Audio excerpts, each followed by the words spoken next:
The fog of war is thick, but sometimes a moment of startling clarity cuts through. Recently, one such moment unfolded near the small Ukrainian village of Tonank in the Donetsk region. At the break of dawn, Ukrainian reconnaissance drones from the 47th Mechanized Brigade spotted something significant. It wasn't just a handful of troops or a lone tank.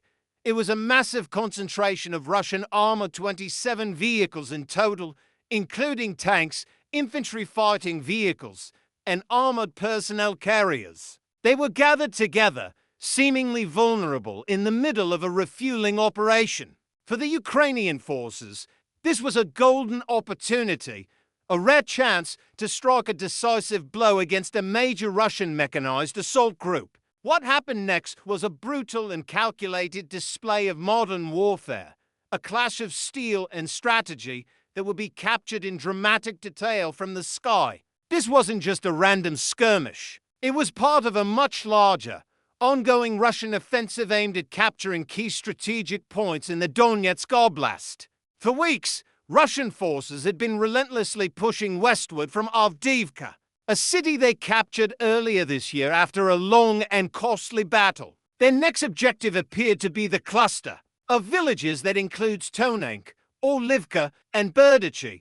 Seizing these locations would give them a significant tactical advantage, opening up pathways for further advances and putting more pressure on Ukrainian defensive lines. The column of 27 vehicles was the spearhead of this push, a powerful force intended to punch through Ukrainian defenses and secure a foothold. Its size and composition indicated the seriousness of the Russian intent. This was a major league assault, not a minor probe. Catching this entire group exposed and stationary was the kind of intelligence coup that commanders dream of. The Ukrainian response was swift and multi-layered. They knew they had a fleeting window of opportunity. Once the vehicles were refueled and dispersed, they would be much harder to target effectively. The first wave of the Ukrainian counterattack came from the sky. Kamikaze drones, or FPV drones, operated with precision by skilled pilots,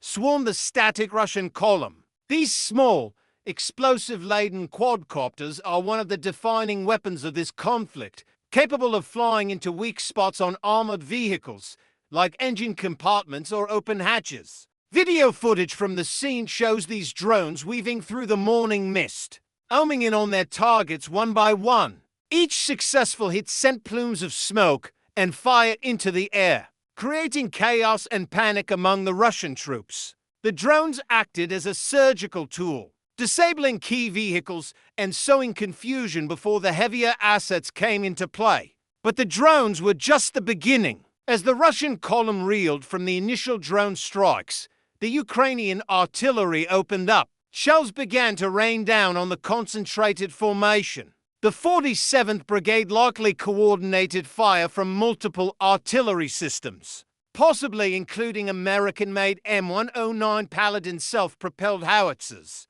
and other NATO-supplied heavy guns. Unlike the precision of the drones, the artillery barrage was designed for area denial and mass destruction.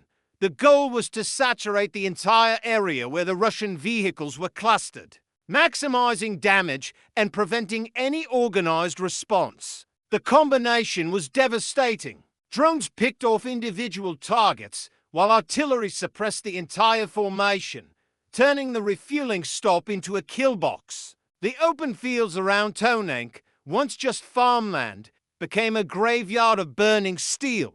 The Russian column was caught completely off guard. The decision to refuel so many vehicles in one exposed location, so close to the front lines, proved to be a catastrophic tactical error. Standard military doctrine calls for dispersing vehicles during such vulnerable operations to minimize losses from a potential attack. Why they chose to ignore this fundamental principle is a matter of speculation. Perhaps it was a failure of command, a lapse in discipline, or simply overconfidence. Whatever the reason, the price was incredibly high. According to Ukrainian reports and visual evidence from the drone feeds, at least 12 tanks and 8 infantry fighting vehicles were destroyed or severely damaged in the engagement. That's 20 out of 27 vehicles, a staggering loss rate of nearly 75% for a single operation.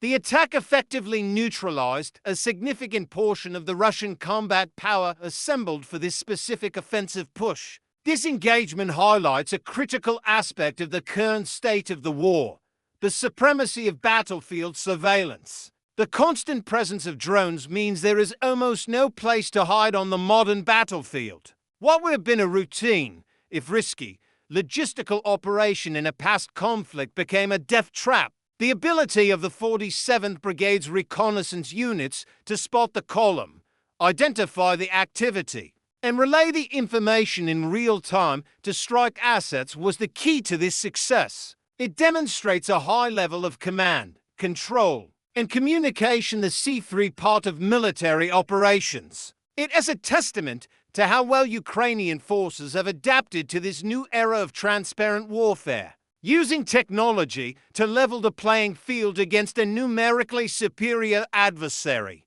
For the Russian military, this incident is another painful lesson. It underscores the ongoing challenges they face with basic tactics and operational security. Despite over 2 years of fighting, such fundamental mistakes continue to occur, leading to disproportionately high losses of men and materiel. Each destroyed tank and IFV is not just a loss of equipment, it's a blow to morale and a strain on logistics. These vehicles are expensive and time-consuming to replace, and the experienced crews who man them are even more valuable. Repeated losses like these degrade the overall combat effectiveness of Russian units and can stall offensive momentum, forcing them into a grinding war of attrition where progress is measured in meters, not kilometers, and comes at a brutal cost. The aftermath in the fields near Tonank was a scene of devastation. Wrecked and smoldering vehicles littered the landscape, a stark monument to the failed assault. For the Ukrainian defenders of the 47th Mechanized Brigade, it was a significant victory. They had successfully blunted a major Russian attack before it could even fully begin, buying precious time and boosting morale. This single engagement likely saved countless lives on their side and preserved their defensive positions for the time being. It is a powerful example of how smart tactics and the effective use of technology can overcome sheer numbers. It shows that even in a defensive posture, Ukrainian forces retain the ability to inflict punishing losses on attacking Russian forces by exploiting tactical mistakes. Looking at the bigger picture, this event won't end the war, but it is a microcosm of the conflict's current dynamics. Russia continues to press its offensive with a massive advantage in manpower and ammunition, relentlessly throwing units into the fight. Ukraine, on the other hand, is fighting a defensive war, relying on tactical ingenuity, Western technology, and the resilience of its soldiers to hold the line. Successes like the one at Tonank are vital. They demonstrate that the Ukrainian military remains a highly capable and lethal force. They disrupt Russian plans, impose heavy costs, and serve as a powerful message that Ukrainian resistance is far from broken. As the war grinds on, battles like this will continue to define its course. It's a brutal chess match played out with drones, artillery, and armored vehicles. The incident near Tonank was a checkmate in a small but significant part of the board. It showcased the deadly consequences of a single mistake in an environment of total surveillance, and the incredible effectiveness of a well-executed, combined arms defense. The footage that emerged serves as a chilling reminder of the reality of modern warfare, where the eye in the sky sees everything, and a moment of vulnerability can lead to absolute devastation. Thank you for watching. If you found this analysis insightful, please like this video and subscribe to our channel for more updates and in-depth reports from the front lines. Stay safe, and we'll see you next time.